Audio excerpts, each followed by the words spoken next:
hello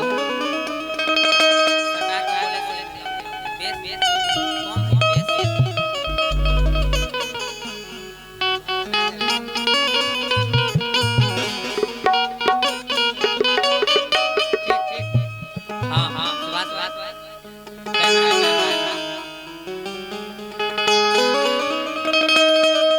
जरा देर ठहरो राम, जरा देर ठहरो राम, तमन्ना यही है अभी हमने जी भर के देखा नहीं है,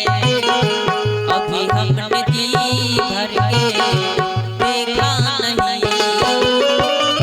जरा देर ठहरो राम हो, जरा देर ठहरो राम, तमन्ना यही है अभी हमने जी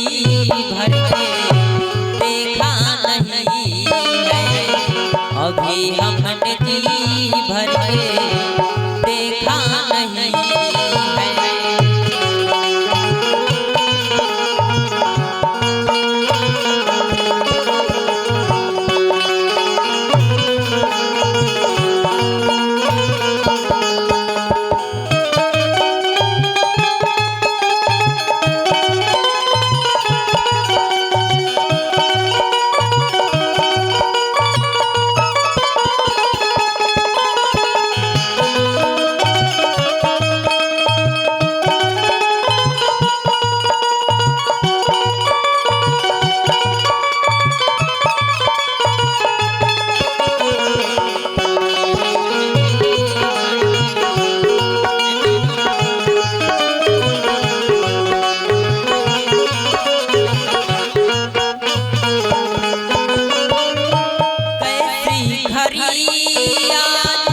जीवन की आई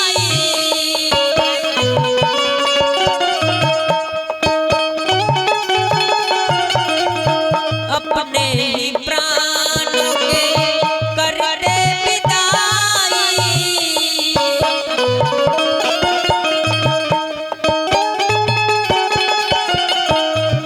कैसी घड़ी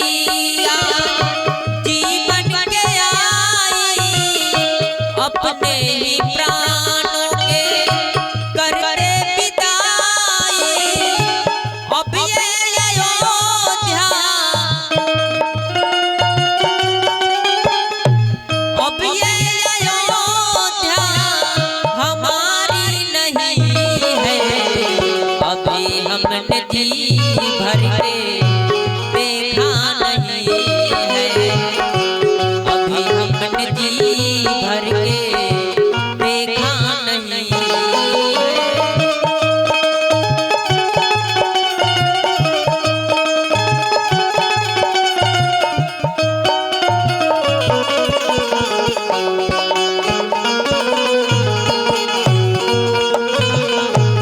जय हो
जी भर के